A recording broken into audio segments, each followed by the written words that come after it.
go in on the most taboo of taboo topics at this moment in time, and that is obviously the criticism of Israel is now being portrayed large, far and wide as anti-Semitic. We're seeing that extensively at the moment in British politics, where people are preparing themselves for election. And Keir Starmer, Sir Keir Starmer, leader of the Labour Party, has suspended several of his Labour candidates. One was for making a series of comments about October the 7th, about how Israel is implicated in those Hamas attacks of October the 7th.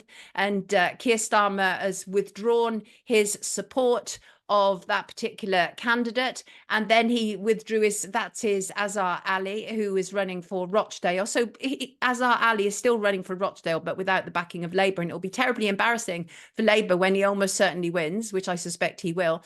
And then there's been another candidate who Sir Keir Starmer has now pulled out from, who was critical of Israel. So the problem really is we can't be not only critical of Israel, Francis, but we can't ask questions about a famed attack. What's going on here? Well, obviously, first of all, we have to always use the caveat that we're not attacking Israel per se any more than when we would critically appraise the actions of the British government or the United States government or the Saudi government or the Chinese government. So there's no vendetta or animosity on my part, I'm sure on your part, to any group of people or any nation or anything like that. But when we're looking at current affairs, it's important to look at the geopolitical interests and to think about what the motivations could be. And also, if you put it in a historical context, you can see that Israel has been involved in untoward activities, just as all those other governments have. And some of these have been false flag events. We can go back to the attack on the King David Hotel, which helped speed the removal of British forces from the area in 1946. You've got the Lavon affair. These are documented false flag events or conspiracies that are widely accepted as historical fact, where Israel carried out attacks to blame on other groups of people to further its interests. And there's also an attack on the USS Liberty, in which American soldiers died. And in that attack on the King David Hotel, even Jewish people died. So it's not without precedent that Israel could carry out what they call a false flag attack. And if somebody's not familiar with that term, it just means that they operate under a flag which is not their own in order to blame the attack on another group of people.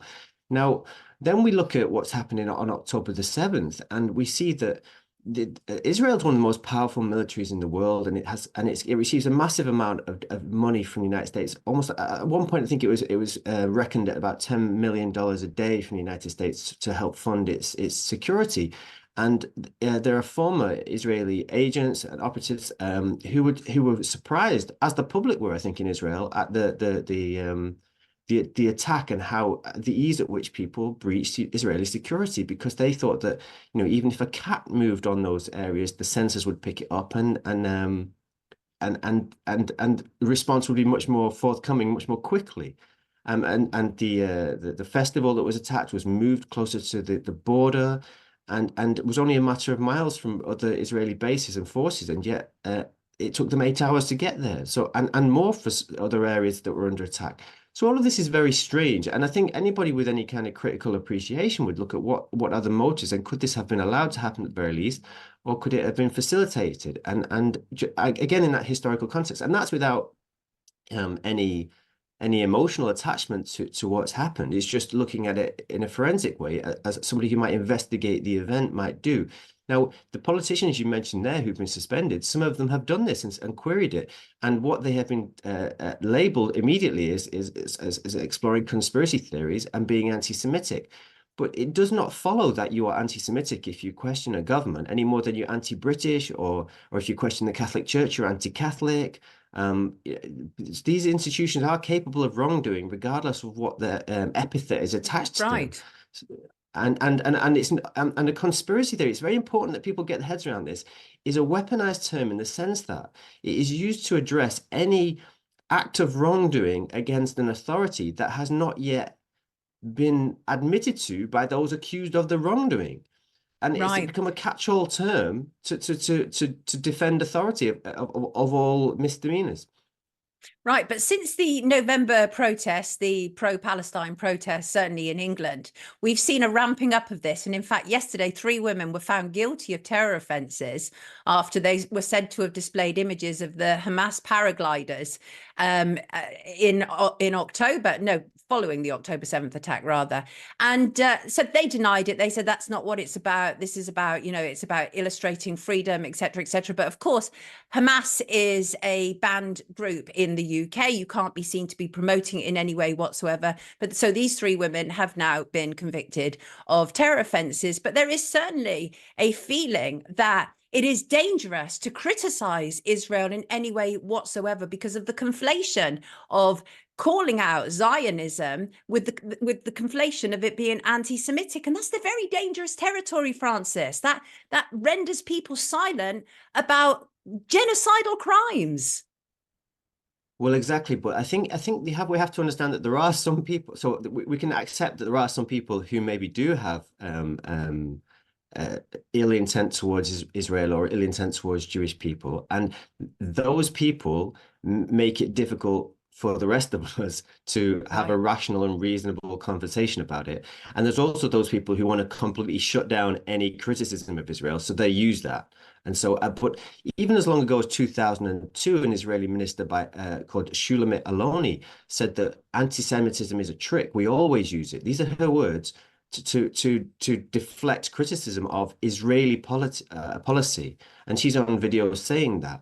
But what I think you've touched upon a bigger point than you might have intended to in what you've just said there, because when I was out with the Yellow Board, so we were doing an outreach on a different subject, and we happened to come across a protest about the genocide in Gaza.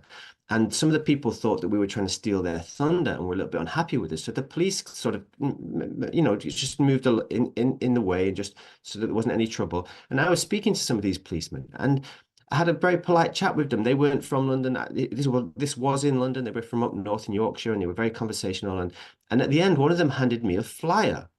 And on the flyer, it said, a series of things that would help me not get arrested.